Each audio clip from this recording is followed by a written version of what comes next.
खालापूर तालुक्यातील मुठा आदिवासी वाडीतल्या ग्रामस्थांचं जे आहे ते या अशा इमारतीमध्ये जे आहे ते स्थलांतर केलेलं आहे। जवळपास आपण जर बघितलं तर 400 ते 500 लोकांचं जे आहे ते स्थलांतर झाल्याची माहिती मिळते। त्या संदर्भामध्ये अधिक माहिती जी आहे ते खालापूरचे तहसीलदार अभय चव्हाण यांच्याकडून आपण अधिक माहिती घेऊया। सर, नेमकी काय परिस्थिती, किती जणांचं स्थलांतर केलेलं आहे? हे पहा, खालापूर तालुक्यामध्ये मागच्या 3 दिवसामध्ये 400 mm पेक्षा जास्त पाऊस झालेला आहे। आणि ही जी आहे माडप ग्रामपंचायत अंतर्गत मुठा ठाकूरवाडी हे एक छोटंसं आदिवासी वस्ती आहे। तिथे साधारणतः 150 उंबरठे आहेत, घर आहेत आणि साधारणतः 450च्या आसपास लोकसंख्या त्या आदिवासी बांधवांची आहे। 400 mm पेक्षा जास्त पाऊस झाल्यामुळे झालं काय की पाण्याचा कमी कालावधीमध्ये अतिशय जास्त पाऊस झाला, त्यामुळे की वरून दरड येण्याचं प्रमाण या खालापूर तालुक्यामध्ये, बेसिकली हा सह्याद्रीचा बेल्ट आहे त्यामुळे दरड कोसळण्याचं प्रमाण जास्त आहे। तालुक्यामध्ये 4-5 ठिकाणी दरड कोसळली छोट्या मोठ्या प्रमाणामध्ये।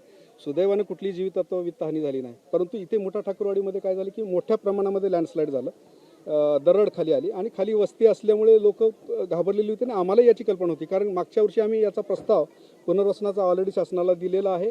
मोठी भेग पडल्याच्या संदर्भाने GSDचा सर्वे आम्ही मागितलेला होता। तो सर्वेमध्ये हे दरड प्रवणमध्ये गाव आलं नव्हतं दुर्दैवानं, परंतु आम्हाला असं एक वाटत होतं की पाऊस सुरू झाला की इथे दरड नक्की कोसळेल, त्यामुळे प्रशासन तयारच होतं। काल आम्ही आलो आणि आमच्या समोरच ती दरड छोट्या प्रमाणामध्ये कोसळली।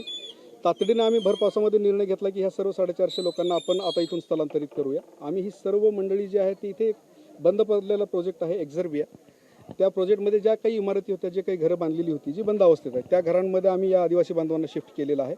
बेसिकली आम्ही शाळा आणि कॉलेजेसच्या रूम्स बघितले होते, पण शाळा आणि कॉलेजेस आता सुरू झाले, त्यामुळे विद्यार्थ्यांना त्रास देण्यामध्ये अर्थ नव्हता। त्यामुळे या बंद पडलेल्या प्रोजेक्टमध्ये आम्ही सर्व बांधवांना काल रात्री इथे शिफ्ट केलेलं आहे। त्यांच्या खाण्याची व्यवस्था, त्यांची झोपण्याची व्यवस्था आता तुर्तास इथे केलेली आहे। सुदैवाने आज पाऊस थांबलेला आहे, त्यामुळे आता पुढच्या गोष्टी आम्हाला अजून चांगल्या प्रमाणामध्ये करता येतील। इथे 3 दिवस झाले परिसरामध्ये लाईट नाही आहे, लाईटसाठी सुद्धा आम्ही प्रयत्न करतो। आता जनरेटर मागवलेला आहे, जनरेटर लावून घेतोय आणि आता खाण्यापिण्याची व्यवस्था आज आणि रात्रीची आम्ही आता केलेली आहे। सुदैवाने जर पाऊस थांबला तर ही मंडळी परत एकदा त्यांच्या वस्तीवरती जातील। पुनर्वसनाचा प्रस्ताव आम्ही तातडीने देतो। आता दुर्दैवाने काय आहे की माडपवाडीमध्ये आमच्याकडे गायरान किंवा शासकीय जमीन नाही आहे, जी काही आहे ती फॉरेस्टची जमीन आहे। आता आम्हाला तो प्रस्ताव त्या पद्धतीनेच द्यायला लागेल, जेणेकरून ही बांधव तिथे स्वतःचं त्यांचं म्हणजे घर बांधण्याच्या संदर्भाने आम्ही त्यांना जमीन देऊ शकू। काही सुखसुविधांचा अभाव असल्याचं देखील इथल्या काही लोकांनी सांगितलं आहे। हो, थोडंसं सुखसुविधांचा अभाव म्हणण्यापेक्षा जेवणा खाण्याची जी व्यवस्था आहे ती थोडीशी काय असते की महसूल यंत्रणेकडे हे काही रेडीमेड सेटअप नसतं। सगळं जे काही यंत्रणा ही बाहेरून आपल्याला हायर करायला लागते किंवा आपल्याला ती कॉल करून घ्यायला लागते। त्यामध्ये थोडंसं जेवणा खाणे, सकाळचा ब्रेकफास्ट सगळ्यांचा झालेला आहे, परंतु दुपारच्या जेवणाची थोडं त्यांनी देताना सूचना 50-100 लोकांची दिलेली होती, परंतु अचानक आदिवासी बांधव वाढले इथं जेवणासाठी, त्यामुळे ते थोडंसं झालेलं आहे। ते निश्चित आपण ते कव्हर करून घेऊ। रस्ता जो आहे त्यांच्याकडे जाणारा जो खचलेला आहे त्याचं कधीपर्यंत काम पूर्ण होत आहे? 2 पोकलॅन मशीन आपण मागवलेले आहेत, एक मशीन आलेली आहे।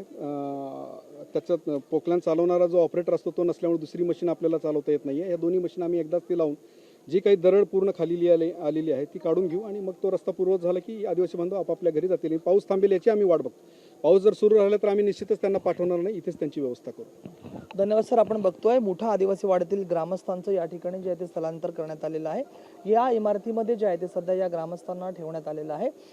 सतर्कतेचा उपाय म्हणून किंवा अतिदक्षतेचा उपाय म्हणून प्रशासनामार्फत जो आहे तो हा निर्णय घेण्यात आलेला आहे। आपण बघतो या ठिकाणी हे जे ग्रामस्थ आहेत, या ग्रामस्थांचं या ठिकाणी जे आहे ते आता स्थलांतर जे आहे ते प्रशासनाच्या वतीने करण्यात आलेलं आहे। व्हिडिओ जर्नलिस्ट रोशन गायकवाड सह राज वैशंपायन, TV9 मराठी, खालापूर।